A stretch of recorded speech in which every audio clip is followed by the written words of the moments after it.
Busted Pencils, fully leaded education talk. Here are your hosts, Dr. Tim Slecker and Dr. Johnny Lupinacci, educated educators talking education. Ah, yeah, there it is. Busted Pencils, fully leaded education talk. Educated educators talking education. 855-752-4842. If you want to jump in, give us a call. Last night, Johnny Lupinacci, he's back tonight, though. You know what? We handled it. I just want to say, Dr. Julian Vasquez-Helig, Dr. Laura Deinhardt, Western Michigan University, grow your own program, addressing the teacher shortage for real, actually an investment in creating teachers who, live in the area who might want, or people who live in the area who might want to become a teacher, the access that they now have to a curriculum to become a teacher at Western Michigan is there. Now the funding is there for them. And on top of that, too, the modality. You don't have to sit in a classroom during the time. You can get it fully online at Western Michigan. For a working adult, you're getting paid while you're doing an internship. What a great program. I said, Johnny, we featured this probably, a year and a half ago when we talked about the Tennessee program in Austin Peay State University. Yep, Prentice Chandler. Here we are, though, Western Michigan. Their increase in enrollment in the first iteration of this, 300 new students pursuing teaching licenses at Western Michigan University is on increase. They had 400 students to start in their regular program. When this program launched, they added another 300 new future teachers. And we were talking about the impact that is going to have on the teacher shortage in Michigan. And wow, what a reality. But Johnny, I'm so glad you're back. And not only you back, but it's Wednesday night. It's Educators Amplified in the house. And they're both in the house tonight too. Woo! Teacher Joanna, Teacher Hallie. Man, we are back together again, back in the saddle. Aerosmith. Anybody remembers that tune? Back in the saddle again. All right. Teacher Joanna, Teacher Hallie, welcome back. How are you guys doing? I'm doing all right. I'm feeling happy and relieved today. I think I shared with you guys our news about Say Yes to MPS passing. So I am happy and relieved, and yet I have complicated feelings about it. I mean, oh my gosh, I was telling Hallie, like the lead up to an election like that, I was just like in such anxiety, and I really don't have great coping. I'll be like, stay away from the information. No, go into the information. But overall, I'm happy, relieved, and I'll say what I've been saying to my coworkers to keep as we're marching towards this, is that I believe in the ground game. I believe in the ground game. They had the money, we have the people, and I believed in our ground game. Nice. Teacher Hallie, how about you? Wow. She's so good at being inspiring. I'm ebb and flowing because, right, I'm post election day as well. And because I choose to live in a very red area of Wisconsin, nobody I voted for won. So I ebb and flow. As far as some moments, I'm like, oh my gosh, what's going to happen to public education? What's going to happen to our schools? And then the next minute, I'm like, oh my gosh, but I love the teachers. My children seem happy. I see children laughing and being okay, so I'm up and down. But I do truly see this creeping, very slow flow of people starting to understand what's going on. It's just, I would love to put a little chutzpah into little juice. Put a little juice in there. So let's just recap for anybody, listeners joining us too. Hey, in fact, listeners, if you're listening, if you want to talk, give us a call. 855-752-4842 is the number. It is Educators Amplified Wednesday. Teacher Joanna, Teacher Hallie in the house. Yes, yesterday, all across Wisconsin, but in Milwaukee, big when we were doing this. We had been advocating say yes to MPS, Milwaukee Public Schools referendum. It's official at this point, Teacher Joanna, that the referendum has, okay, because I saw early in the morning they were going, well, there's still some absentee ballots out there that they're waiting for. But at this point, MPS can declare a victory. You're talking about mixed feelings. We'll talk a little bit about that also to kind of go like, yeah. The other thing, though, too, for anybody else all through Wisconsin, there were, 89 referendums across the entire state yesterday. Hallie, is that true, or am I off on that number? It could be. I thought it was 91. So okay, I thought it was 91 too, and then I remember somebody correcting me to 89. So you know what? Somewhere there was a lot. Yeah, it's a lot. Around 90. Okay, around 90 would be, and so if you're another person out there, referendum passed, give us a call. We'd love to hear from you. Referendum didn't pass. We'd like to hear from you also. Johnny Lupinacci, though. So what do you think here? Say yes to MPS. Well, I mean, I'm stoked. We've been, talking about the importance of referendums and why they have, why they have to be in place to begin with, and how important they are to getting funds into our public schools and supporting teachers and, helping to bring that change that we're talking about here. It starts with proper funding. I'm trying to look up exactly. I mean, these were close, right? So I'm kind of I'm feeling the inspiration of Joanna. I love it. Teacher Joanna, believe in the ground game. I believe in the ground game, but I also feel the creep Teacher Hallie's talking about, right? Mm-hmm. Like, it's so present. This was for us, we've talked about, this is a no brainer. This is a slam dunk. If you care about kids, you care about schools, say yes to MPS. Just enough people said yes to MPS, which is good, but just enough, right? It was close. Yeah, it was. There's a whole lot of conversation for all of us. And, most of our callers are on the same page we're on, but for everyone listening out there to be having about, oof, guys, this is a close one. Yeah. And for lots of parts of the state of Wisconsin, I'm looking at here, it was close or it didn't go so well. Yeah. And when it doesn't go well and a referendum doesn't pass, children in schools and communities in general suffer, right? And so we're really voting on that when we do this. And so, I mean, I'm mixed. I'm mixed today about things. And so, hey, we got a text though from Mark. You see that? You see that, Mark? Man, he got my Aerosmith. Loving it, though.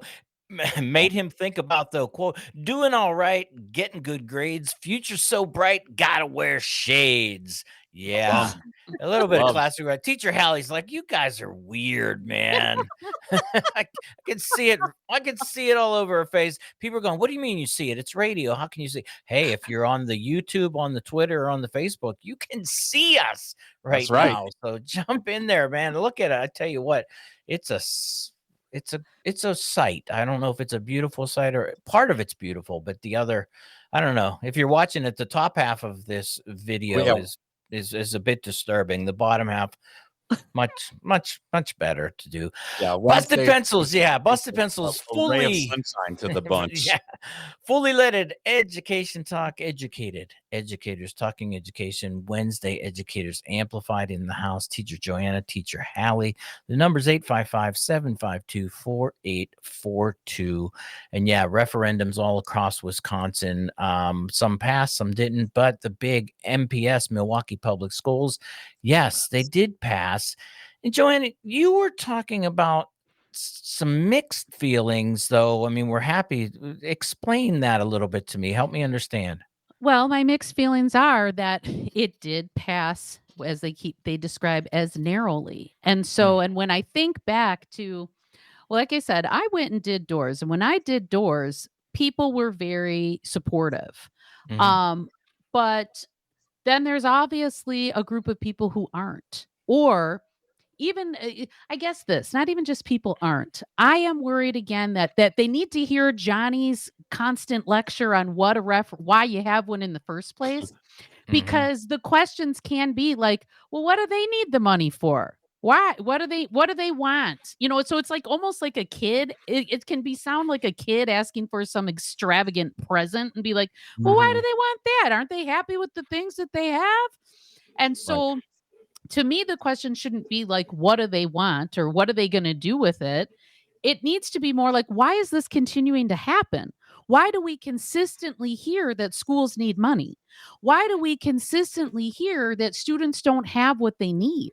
Why do we consistently hear that people aren't staying in the profession? And so those are some deeper questions that this next round, we've got to get at that, Mm. so that's why my feelings are conflicted because it was close and because then that opposition is not going away, right? Right. This has been consistent in my Yeah. life since definitely Act 10 here in Wisconsin, that it Mm. has been just a really a consistent march toward privatizations. And so I feel like that should be the question. I appreciate it. Again, I was all with it that it's like, say yes to MPS. But the question really is, do you believe public schools should exist in your community? Man, There it is. there it is right there, Johnny. And across the state, this was close everywhere. There's only a couple of referendums on the ballot here that it's one-sided. Mhm. And in those places, it was really one-sided no. I That's know. only in 2 of those elections. The rest were all very close, like within 5 or 6 percentage points of passing or failing. Mhm. You look at that though too, and you think about this, and I was thinking, John, you really talked about the mixed feelings there, and explaining that. I was wondering if you were thinking about going the reality of going, why do we even need to go to referendum Right. in the first Well, place, right? Yeah, I mean, and we have been talking about that for so long. It's just like, in a way, you can say, why are the property owners, the taxpayers of all of these areas, the ones who have to now kick in the extra money to do this? Well, how did we get to this position? And we've been talking about this time and time again because of an active defunding of Yes. public schools, as you said, Joanna, over since Act 10. But let's be honest, it has been happening and happening way before that.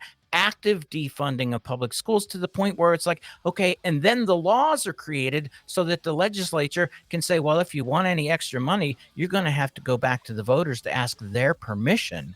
Well, wait a minute. Why aren't we getting the money we're supposed to be getting anyway?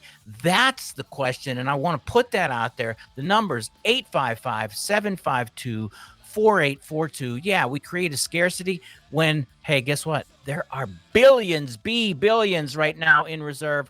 What's going on? Busted Pencils, give us a call when we get back. Yep.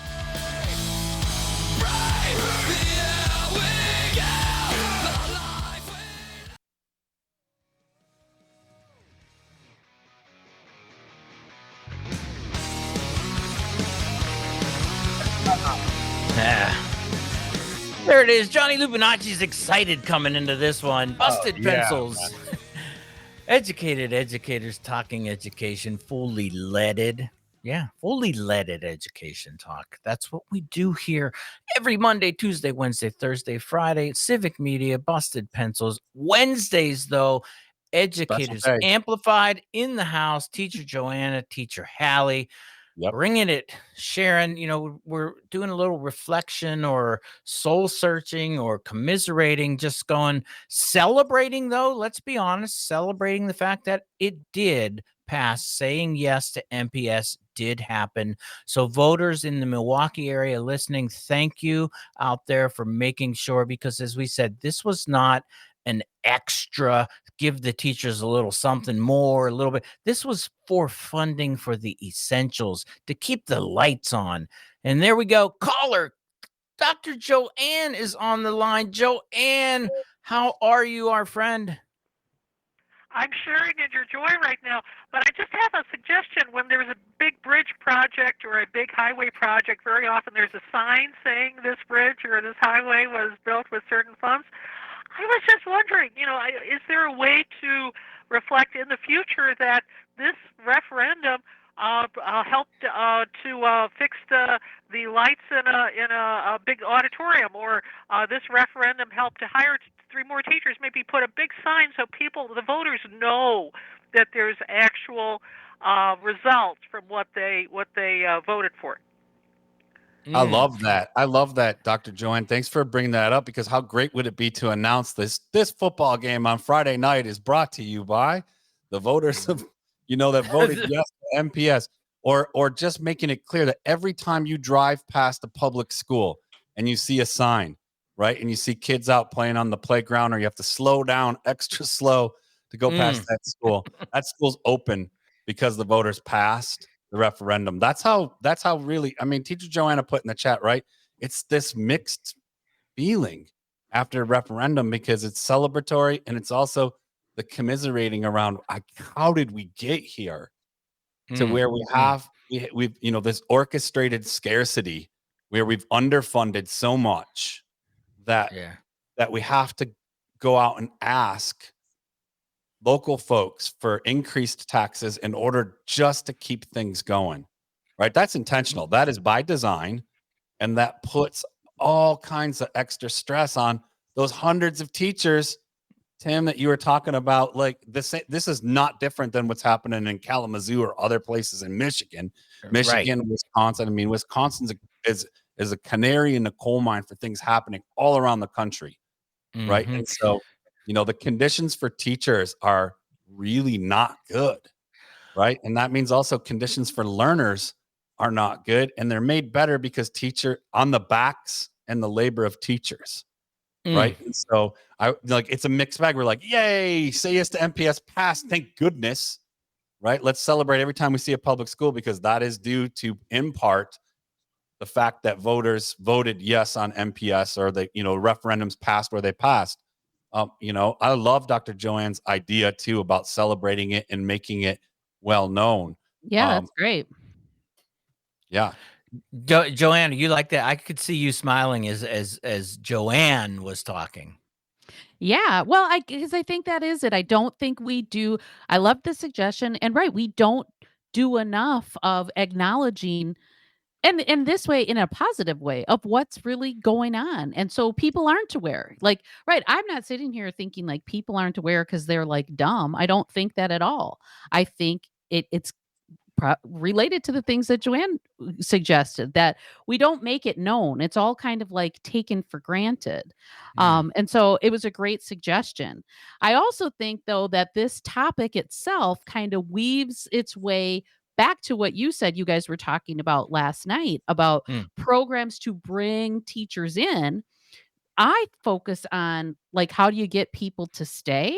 And when you think about this, like, if every year you're hanging by a thread and you need some referendum, or I'm telling you, there is stress and panic. Like Monday and Tuesday in MPS was stressful, and quiet.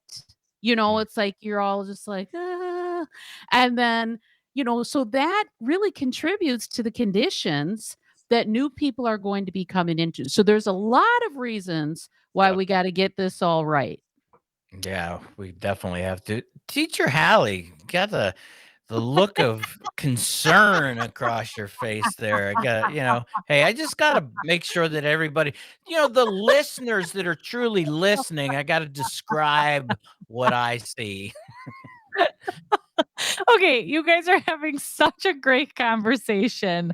Honestly, I have so many thoughts about the whole, like, how do you retain teachers? Like, I totally am down for what was it? Western Michigan is doing, and I'm like, I feel like I went through like this really great teacher prep program in college, and I remember my professor saying, people will not be talking like we're teaching you right now. So you have to go in there and be bold. And I didn't comprehend it at the time, but now I'm like, well, that was, my entire career was defending what my teacher prep was. Whoa. But that was true education, because as a teacher, when I went into the profession, I was like, what are we doing? As far as like, it was just so dictated by a textbook or so dictated by a test. So I'm thinking about that. And at the same time, I was trying to add up how much money every school was doing for the referendum, because I wanted to figure out like how much money is the state for schools asking for in relation to like how much money the state has and hasn't given. So that's why Doing the math. Teacher Joanna. Yeah, I think I think WPEN has that number. It's less than 6 billion for sure. You know what I mean? Oh, It's like yeah. it was like every referendum, yes, wish could have been fulfilled just through proper state funding. Yeah. But I don't So- have the so- exact number. But I mean that's it too, right? Is to realize there wasn't really a need for There any you go. Right. referendum in the state of, Right. because the responsibility of the elected officials in representing the communities and the people and the schools that they represent had a responsibility and obligation to step up and do what's right, which is to fund their public schools, fund the commons, because that is what is for all of us core democratic values that we're talking about. You as a legislator, the reality that you have forced this referendum to make it look like, well, the voters picked it, wasn't up to us. Well, actually, it was up to you to push it to referendum because of your defunding activities and not moving forward. And specifically this year in Wisconsin, realizing $6 billion in surplus and then telling the school districts of the state, no, you don't get the money you're supposed to have. That was, in fair funding court cases has been documented and demonstrated again that we actually do owe you. In fact, we've been told by the Supreme Court we're supposed to fund equitably the way we're supposed to according to the law and according to the Constitution. We're not going to do that right now, though, because we're going to continue to be, holes and do what it is that we do, which is make the public look as if we're going to turn them against public schools. The reality we're moving, though, let's turn it against the politicians at this point. It's busted pencils. It's fully leaded. Man, sorry, got on a rant there. When we come back, LA Tom, though. Coming back.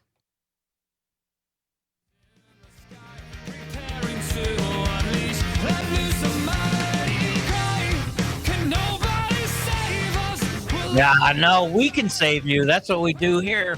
Busted pencils, fully leaded education talk.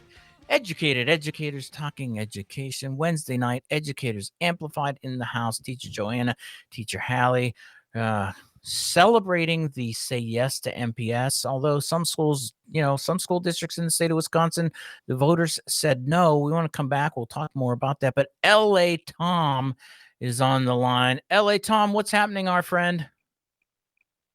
Hey guys, first off, we, the people, ultimately are the government. We, the people, are ultimately the public schools. We, the people, are ultimately anything that has to do with the public. And we should be calling these things, maybe we should start fixing the word government and calling it government schools and government, all the different things that are in the public sector that we all basically own. Or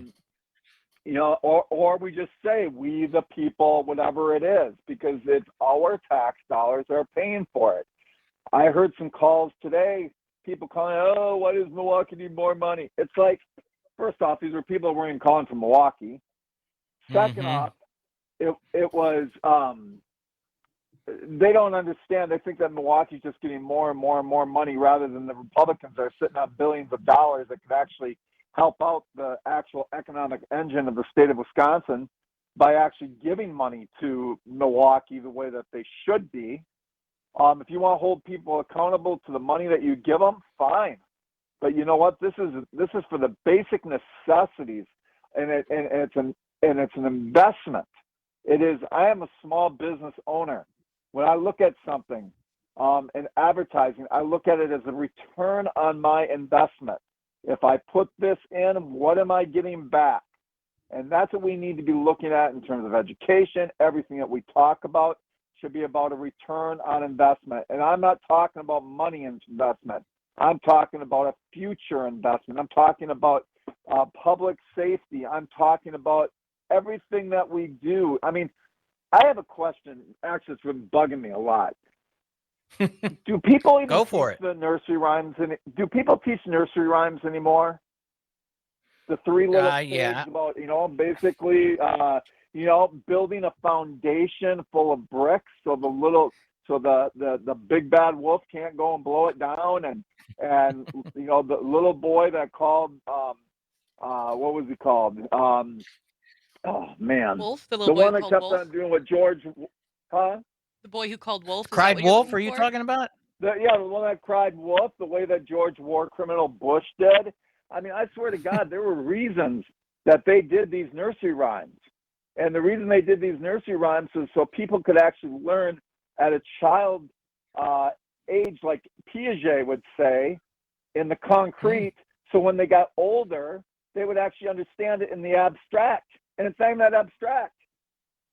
Look at that. L.A. Tom dropping some education theorists there. Teacher Joanna, response, and then Teacher Hallie. Well, I'm, of course, am dismayed to hear Tom share, again, what we know exists when we're talking about the city of Milwaukee.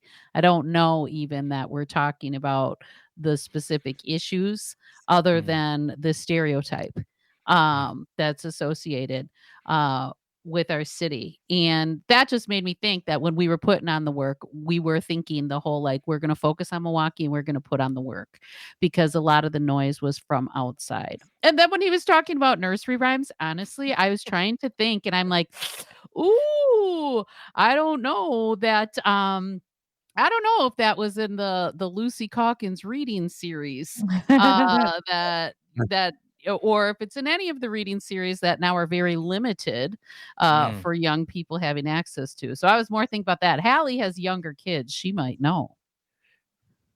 Honestly, not that I can think. Yeah. I mean, maybe they're not telling me, but no. I mean, anything Lucy Calkins 100% does not.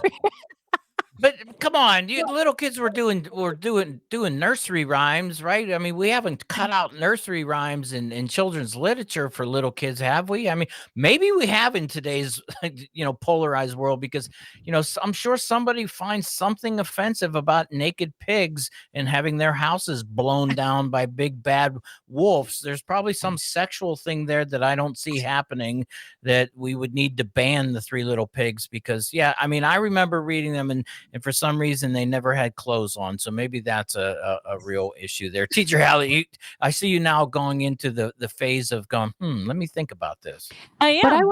But I want to say, oh, sorry. I was going to say, though, I always really appreciate the grounding nature of LA Tom, and how he, grounds folks back to, what our democracy is really about. And so, yeah, I always appreciate his groundedness in these topics.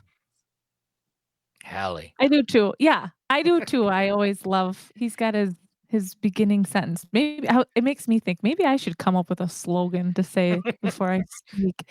But a little bit, honestly, my youngest is in first grade, and she started school in 4K.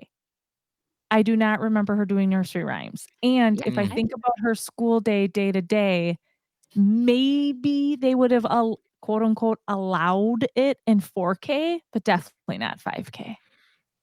Johnny Lupinacci's got to look like he has a sense of this too. I want to go upstairs and ask her. Yeah. No, I was just kind of, I want to come back to this, like the reasons again, why, because we were talking about, some people are upset about referendums passing. We're excited about it because Milwaukee Public Schools, I mean, we have a lot of great friends teaching and doing really important work in those schools. And there's so many schools across the country and the state where there are amazing teachers doing great work despite underfunding. And that shouldn't be the case. And, if we look at, the Teacher Joanna brought up the Wisconsin Public Education Network, and they share a report about, referendums. And in one of their reports they share, and it's important, it's like over the past 30 years, the state, which historically funded public schools, has decreased their funding and really dispersed those decreases to local people. So those tax cuts that said politicians ran on, they said, hey, we're going to cut taxes. We're going to reduce your taxes. That was all smoke and mirrors. They just put it to local votes. They put, each district and county into having to make up those funds somehow, because magically the cost of electricity didn't go down. The cost of feeding children didn't go down. The cost of providing health care to teachers didn't go down, right? The cost, like everything else, increased while the funding of schools went down. And I just want to point out that that's very orchestrated instability. It's not only lying to the taxpayers, of the state and saying, hey, we're going to reduce your taxes. No, that cut comes from somewhere. And it came from public schools. And if we look at these reports, K-12 school funding, right? They've had to make up back in 2000, $32 million lost in those cuts. So referendums had to make up 32 million, right? In 2010, it was 180 million they had to make up in those continued cuts. And in 2023, it's 650 million, right? That they've had to make it. So there's a pattern here that for everyone who is who is hearing, well, we cut taxes, we reduce taxes at the state level. They really haven't. They've just put it on the local people and orchestrated instability in our schools. And LA Tom last week or so, he called up and he talked about the commons. And then we got kind of on that theme of the importance of common good and the commons and those non-monetized things we rely on as part of our day-to-day life in a democracy in a developed world, right? And public education ought to be part of the commons, right? But in every way, it's not. It's monetized and put on the backs of people in those communities to figure out how to make up those gaps. Okay, so instead of just having those state tax dollars go to the state and the state disperses them to the school, they reduce the amount they collect and disperse, and then it puts districts in the position of having to have these referendums in a sense, curated competition locally, where we have to then fight it out and have an election that's stressful for everybody on all sides, right? That we're like living in this sort of anxiety and instability of, are we going to have enough money? Are we going to have enough money?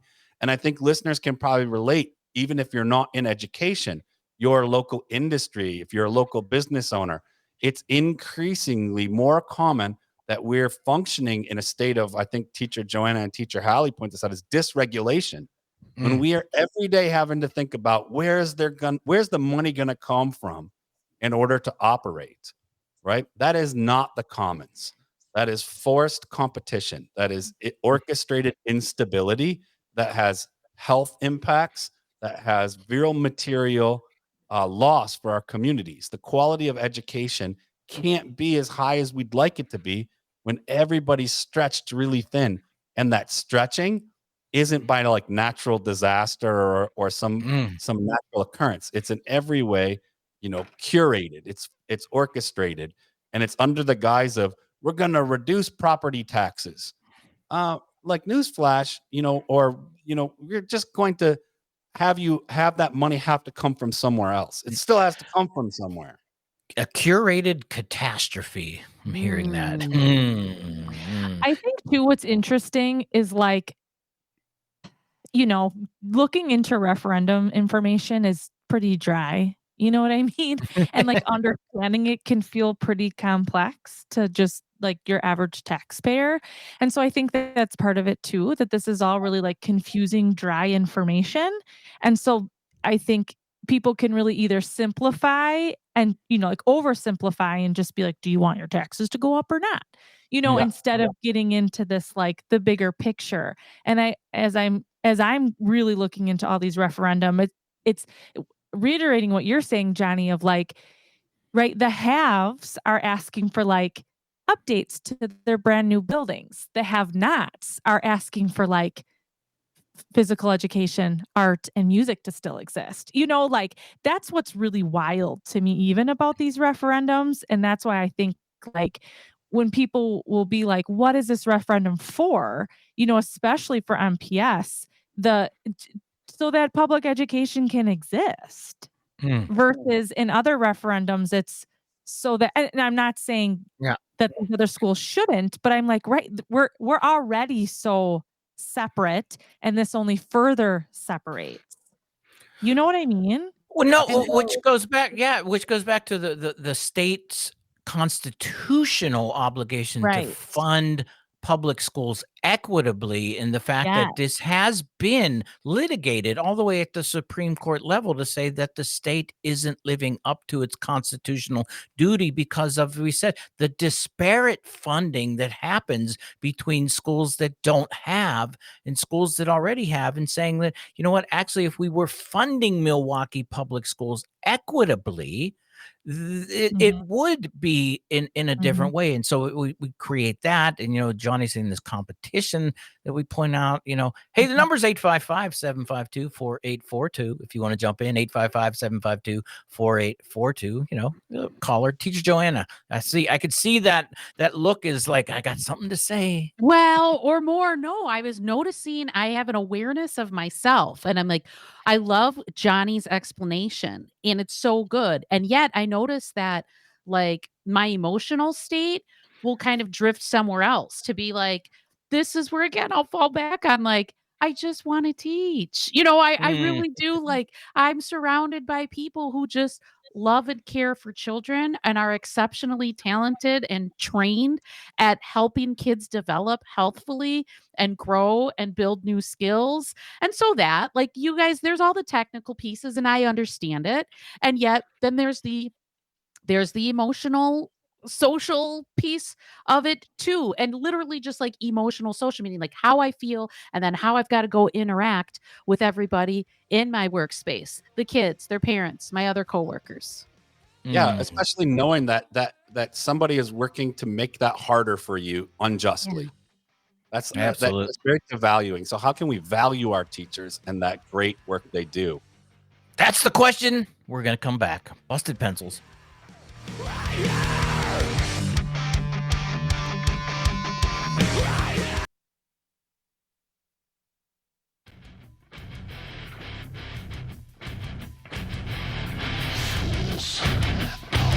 Yeah. School's not out yet. Not quite. Busted Pencils. Almost, but fully leaded education talk. Educated educators talking education. 855-752-4842.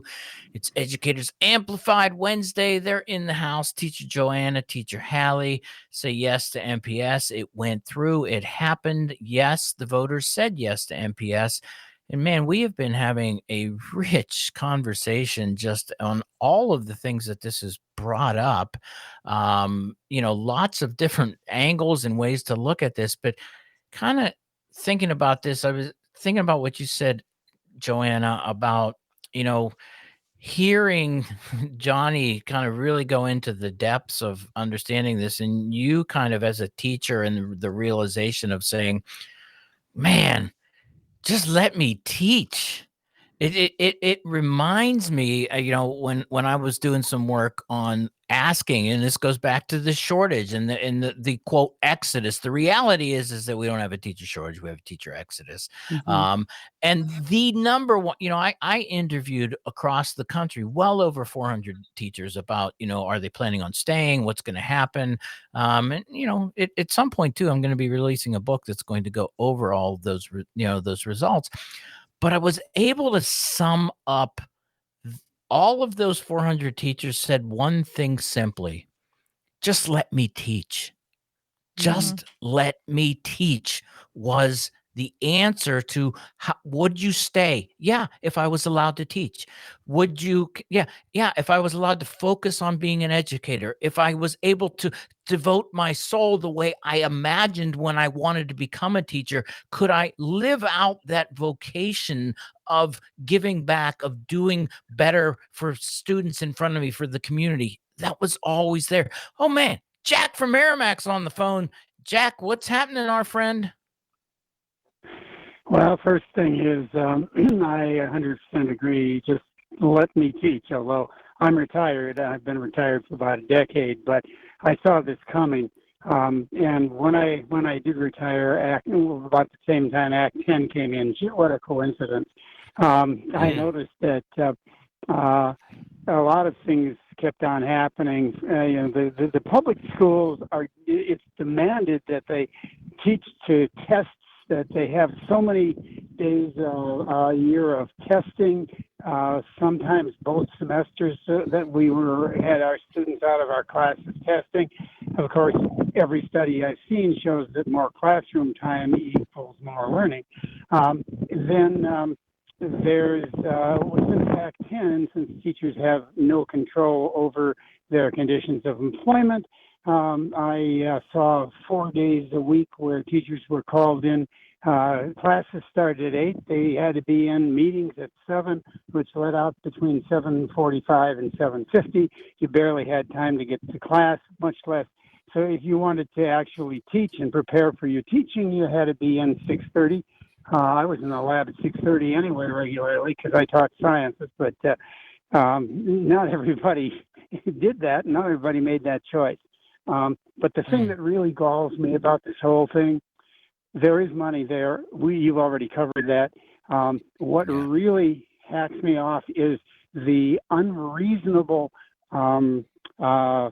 dichotomy between giving away for welfare $3,000 a student to private and parochial schools, and I taught in private and parochial schools as well, but mostly in public, giving away $3,000 per student, but then saying, oh, if you will tax yourselves more, you can then get $300 per student more in funding.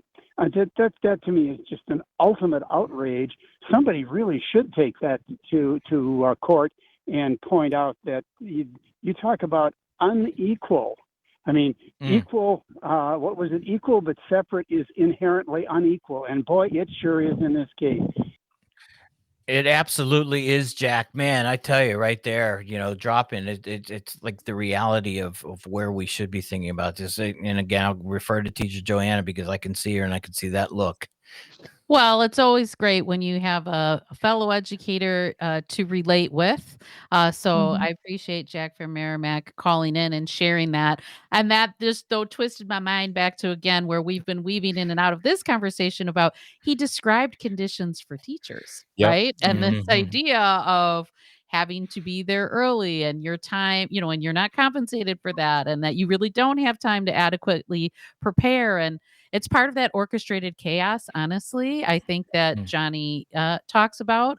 That's a whole nother part of it of like how what the job has become.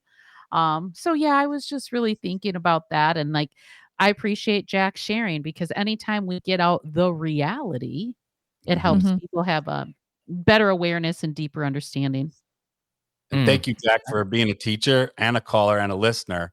For listeners, Jack referred to Act 10, 2011, which severely limited collective bargaining for teachers, for public employees. And so, there's a big loss. Huge. And I remember that. I gotta say, well, no, I won't say that, but a lot of what happened with Act 10 actually did generate the fact that we actually have busted pencils right now because of where that was. And I was in Pennsylvania at the time, but watching that happen, I was doing some commentary at the time on local radio, and I had a great friend. I still have a great friend in the Wisconsin area who was doing some radio, and he was like, "Man, you want to do some commenting on what's happening up here in Wisconsin with the Act 10?" And I did some commenting, with local radio there at Wisconsin at the time, and that actually led into how I ended up in Wisconsin and how Busted Pencils was born. So I don't want to say Act 10 gave us busted Silver pencils. lining. Yeah, I know, right? Because, but hey, we'll but take the importance, Tim, of taking on that role of opening up conversation about these, like Teacher Joanna said, creating a space, and stewarding the space where a teacher can call up and say, "Here's what's happening. Here's what I experienced as an educator who wants to teach, who's highly qualified, by all standards, a great teacher in our schools. And here's what my work experience was like. Here's the loss that our collective community of teachers experience when things like Act 10 went into motion. Yeah. I want to offer too, like, I just appreciate that we get to be here once a week too, because Educators Amplified, that is really what it is about that emotional piece. I don't remember Act 10 as stripping away like my collective bargaining. I remember the emotional like PTSD that I have from it. And year after year since then. And then these referendums, the emotional hits that we take in our profession. And that is why we have busted. And guess what? Busted pencils, hopefully the antidote or some type of relief of that PTSD. Busted pencils, Educators Amplified, Teacher Joanna, Teacher Hallie, thank you so much. Tomorrow, hey, Thursday, Martin Atkins post